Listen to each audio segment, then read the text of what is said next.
Nos habitudes sont parfois les pires sources de stress dans notre vie. Elles sont tellement ancrées dans nos fonctionnements que, sans même nous en rendre compte, elles peuvent nous pourrir la vie. Et tout au long de l'année, nous sommes amenés à vivre de nombreuses situations stressantes, venant s'ajouter aux tensions qui sont déjà installées. Alors aujourd'hui, je te parle de 4 habitudes qui m'ont aidé à diminuer mon stress au quotidien et qui m'ont permis de me sentir sereine. Alors si tu ne me connais pas, je suis Nadège et je suis chamane, guérisseuse et enseignante. Et mon but en fait, c'est de t'aider à retrouver la santé, la paix et la sérénité intérieure. Alors je pratique des soins chamaniques à distance grâce à mon tambour qui est juste là. Et quand j'utilise pas mon tambour, mes outils de prédilection sont les tarots, les oracles, le pendule, mais aussi le développement personnel, la psychologie. Il y a beaucoup de domaines comme ça en développement de soi qui m'intéressent et qui sont des outils pour moi. Alors si tu vois des oreilles par ici et une queue bouger, c'est mon chat qui s'est installé sur mon bureau. Qui s'est installé sur mon bureau et qui a décidé d'être le chat assistant aujourd'hui. Donc, désolée si, tu vois, là, il y a une petite oreille là, qui dépasse, ici. Voilà, il nous accompagne pour la vidéo. Alors, voyons d'abord, c'est quoi le stress? Le stress, c'est une réponse de ton corps à une ou plusieurs situations qui sont vécues. Ton organisme, il se met alors à produire l'hormone du cortisol, qui est aussi appelée l'hormone du stress. Alors il y a le bon stress, ça c'est celui qui est lié à la crainte de faire quelque chose qui te rend un peu nerveux, mais qui en fait te galvanise et qui te fait super envie. Et une fois passé cette étape, en fait tu es galvanisé justement. Par exemple, lorsque tu dois faire quelque chose de nouveau, qui te sort un peu de ta zone de confort ou alors de ta zone de connu, moi j'aime bien appeler ça la zone de confiance. En fait c'est parce que comme c'est nouveau, tu l'as jamais fait, ça te sort de ta zone de confiance dans laquelle tu te sens bien, etc. Et plus ou moins bien, selon les cas. Et du coup, ça peut te créer du stress. Donc ça, c'est le bon stress. Le mauvais stress, par contre, c'est celui qui vit avec toi. Et au lieu... Voilà. Bon, j'en profite pour te présenter Monsieur Kiki. Voilà. Monsieur Kiki, voilà, dis bonjour. Dis bonjour à la caméra. Voilà, il est ravi, hein, n'est-ce pas? Je vais le poser par terre et on va continuer la vidéo. Le mauvais stress, du coup, c'est celui qui vit littéralement avec toi. C'est-à-dire qu'au lieu de te galvaniser et de n'être présent que par petites touches, mais en fait, il ne te quitte plus. Et ce stress-là, il a de nombreuses origines qui sont liées principalement à la société dans laquelle on vit, à notre environnement et à nos habitudes. Alors pendant des années, je me suis sentie mal et j'ai mis du temps à comprendre que c'était lié à mes habitudes et à mon environnement. J'ai vécu dans le moule de la société et j'ai essayé de faire comme tout le monde. Mais jusqu'au jour où en fait ça n'a plus été possible du tout et où j'ai décidé de reprendre ma vie en main. Et comment en fait tu peux changer ce qui ne te convient pas et ce qui génère du stress pour toi. Donc ça veut dire remettre en question ton monde en le regardant sous un angle nouveau. Qu'est-ce qui m'est inconfortable? Pourquoi? Qu'est-ce que je peux modifier afin de le rendre confortable pour moi? D'ailleurs, pour t'aider à savoir ce qui est bon pour toi et faire les meilleurs choix pour toi, j'ai créé un challenge en 5 jours pour apprendre à prendre les bonnes décisions pour toi. Il va t'aider à répondre aux questions que je viens d'énoncer là juste avant. Il est totalement gratuit et il comporte en plus en bonus l'élaboration d'un plan d'action grâce à ton tarot. Le lien est juste en dessous. Alors bien sûr, il y a des choses qui vont être plus difficiles à changer que d'autres, voire même impossibles. Par exemple, si ce qui te stresse, c'est de vivre en ville, tu ne vas pas pouvoir modifier l'emplacement de ton appartement. En revanche, tu as le pouvoir de percevoir cela sous un angle différent, c'est-à-dire faire entrer la végétation chez toi avec des plantes ou alors avec une décoration qui t'apporte ce qui te manque ou tout simplement déménager. Chaque jour, nous faisons des choses sans nous en rendre compte, mais par habitude. Et les habitudes, ce sont des actions ou des suites d'actions que nous avons mises en place, certaines par mimétisme et d'autres par la force des choses. Alors, lorsque tu fais quelque chose, demande-toi pourquoi, pour quelle raison tu le fais. Parfois, la seule réponse qui te vient, c'est « mais j'ai toujours procédé comme ça ». Pardon. J'ai toujours procédé comme ça. Mais si le comme ça, en fait, il te gère du stress, quel est l'intérêt pour toi de continuer à faire comme ça? Dans ce cas-là, autant changer cette habitude de manière à ce que ça ne soit plus une source de stress. Alors ce qui est merveilleux avec les habitudes, c'est qu'on peut les changer et on peut les remplacer justement par des nouvelles afin de créer un cercle vertueux. Et ce comportement, par exemple, qui va t'apporter du négatif, si tu transformes en fait en nouvelle habitude, au contraire, ça va t'apporter quelque chose de positif. Donc remplacer par quelque chose de plus sain et plus en accord avec ce que tu as envie de vivre. Et les 4 habitudes en fait qui suivent que moi j'ai identifiées, elles sont basées sur 4 sources de stress que j'avais et qu'on va pouvoir découper ainsi. Il y en a 2 qui correspondent à des sollicitations extérieures et 2 qui correspondent à de l'organisation. Alors on va d'abord s'attacher à la première catégorie. Et du coup, la question que j'ai envie de te poser, c'est est-ce que tu t'es déjà aperçu, du nombre de sollicitations journalières dont tu fais l'objet? C'est-à-dire que ce soit à la maison ou au travail, il y a parfois de quoi devenir fou. Mon parti pris, c'est de les diminuer au strict nécessaire. Alors tu es prêt? C'est parti, je t'explique. Première habitude, désactiver les notifications de ton téléphone. Aujourd'hui, à l'heure des smartphones, ton mobile, c'est probablement devenu une extension, j'arrive plus à parler, de tes mains. Dedans, il y a ton agenda, tes contacts, tes réseaux sociaux, ton appareil photo, ton Walkman. Et oui, j'ai connu les Walkman. Toi aussi, t'as connu ça? Dis-moi en commentaire. Donc oui, t'as ta musique, t'as ton bloc-notes, bref, en gros, il y a ta vie dedans.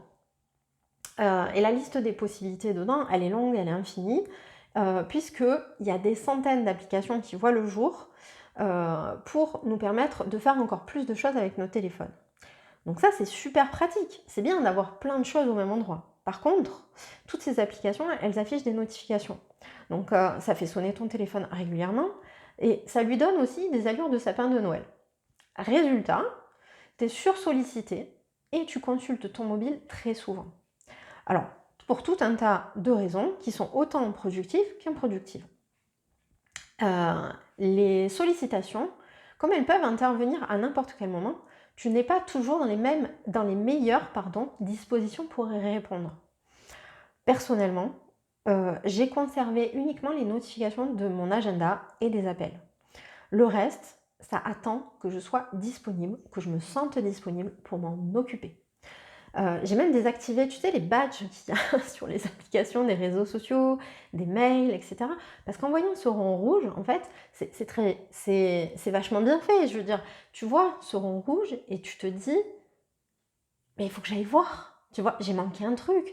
Ça, c'est l'histoire du FOMO. C'est quand tu as l'impression que tu manques des trucs alors qu'en fait, tu manques rien. Je veux dire, la vie, elle continue. Et même si t'es pas là, en fait, les choses, elles se feront quand même. Et du coup, j'avais tendance à aller voir. Et puis après, à me perdre sur le réseau social en question, parce qu'après, tu oublies pourquoi tu as pris ton téléphone dans la main.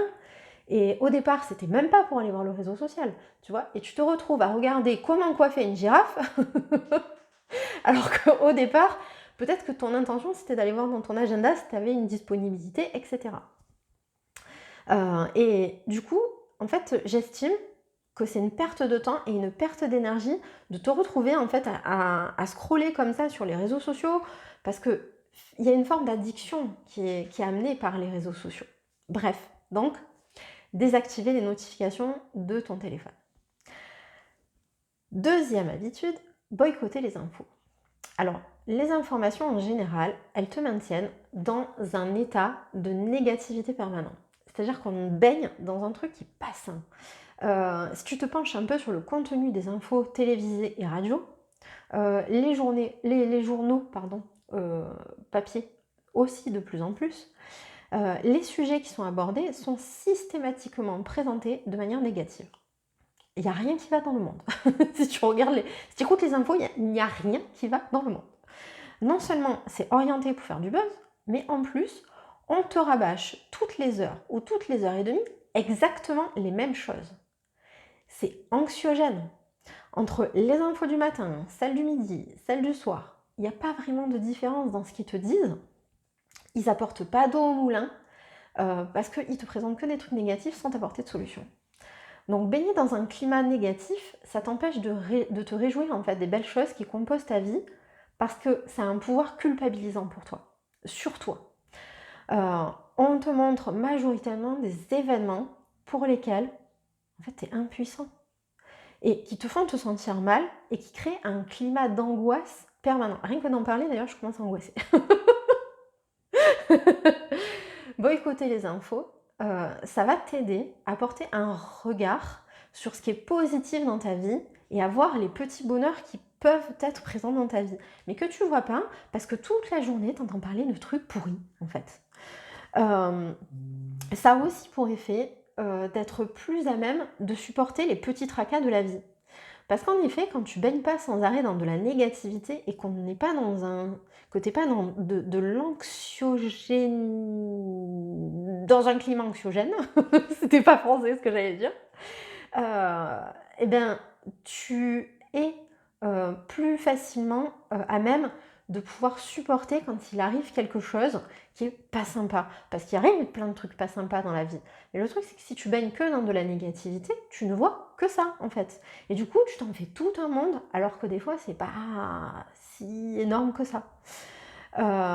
D'autant plus, rassure-toi tout de suite, je te rassure tout de suite, quand il y a vraiment un truc énorme à côté duquel tu es passé, ton entourage ne manquera pas d'aborder le sujet. Et je vais te donner un exemple très concret. Il n'y a pas plus tard qu'il y a une quinzaine de jours, je ne regarde plus les infos télévisées. J'ai supprimé énormément de choses sur les réseaux sociaux, des comptes que je suivais, etc. Parce que ça a amené de l'anxiogène, enfin c'était anxiogène pour moi.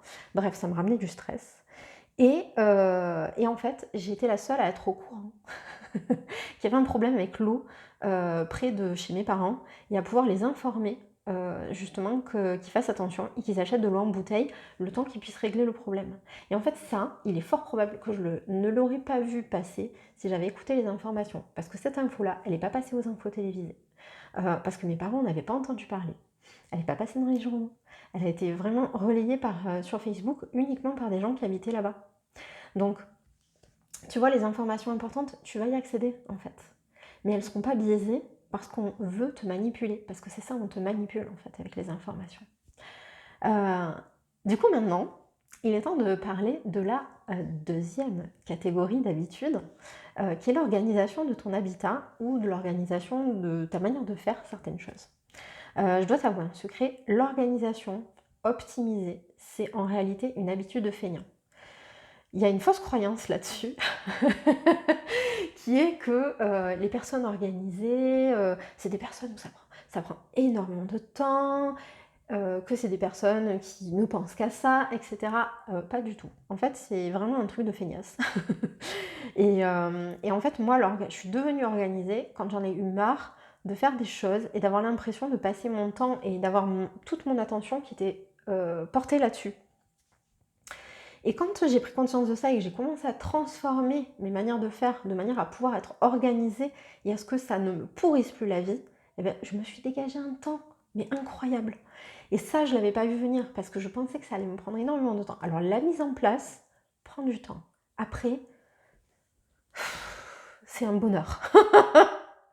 Et rares sont les personnes en fait qui adorent ranger. Je veux dire, quelqu'un d'organisé, c'est pas parce qu'il aime ranger en fait qu'il est organisé. C'est parce qu'il n'a pas envie que ça lui pourrisse sa vie, que ça vienne le appuyer sur son mental, sur sa charge mentale, etc. Et en fait, c'est une manière de prendre soin de soi. On rêve pas de passer du temps sur les tâches ménagères. Hein. Enfin, personnellement, c'est pas mon truc. Hein. Et en fait, ce que les personnes organisées ont compris, ben, c'est que finalement, ça change tout à ta manière de vivre les choses. Donc, ma troisième astuce, c'est de créer un calendrier hebdomadaire des tâches ménagères. Franchement, le ménage, c'est pas... voilà, personne est accro au ménage. Il y en a qui vont aimer plus que d'autres. Moi, personnellement, ça me gave vite. Et ta maison, et l'état dans lequel elle se trouve, ça participe activement à ton bien-être, que ce soit ton bien-être physique ou ton bien-être mental en fait. L'inconvénient, c'est que, en effet, le ménage, c'est un éternel recommencement. Et est-ce que tu te reconnais dans la description suivante? C'est-à-dire de faire toutes les tâches ménagères presque en une seule journée et au final de terminer ta journée sur les rotules. Ça, c'était mon mode de fonctionnement avant. Et après, du coup, je laissais passer du temps, et du temps, et du temps avant de refaire le ménage parce que ça m'avait saoulé de passer une journée complète dessus. Et en fait, du coup, c'était ça, ne plus rien faire du tout pendant des jours, voire des semaines, et du coup, tout recommencer à faire en un seul jour, parce qu'au final, tu atteins une limite. On n'a pas tous la même limite, mais toi, tu atteins à ce moment-là la limite qui est acceptable pour toi. Et là, tu te dis, putain, j'en peux plus. Il y en a partout. Et là, il faut absolument que ça s'arrête. Et j'ai une bonne nouvelle pour toi, si tu te reconnais là-dedans. Parce qu'il existe une méthode révolutionnaire qui est appelée la méthode Fly Lady. Alors, Fly en anglais, et Lady en anglais aussi. Donc, tu pourras te renseigner sur cette méthode. Mais le principe, c'est de répartir les tâches ménagères selon des routines journalières et hebdomadaires, en gardant en tête un créneau qui est mieux vaut que ce soit vite fait que pas du tout. C'est-à-dire que même si c'est pas fait à la perfection, on s'en fout, du moment que c'est fait.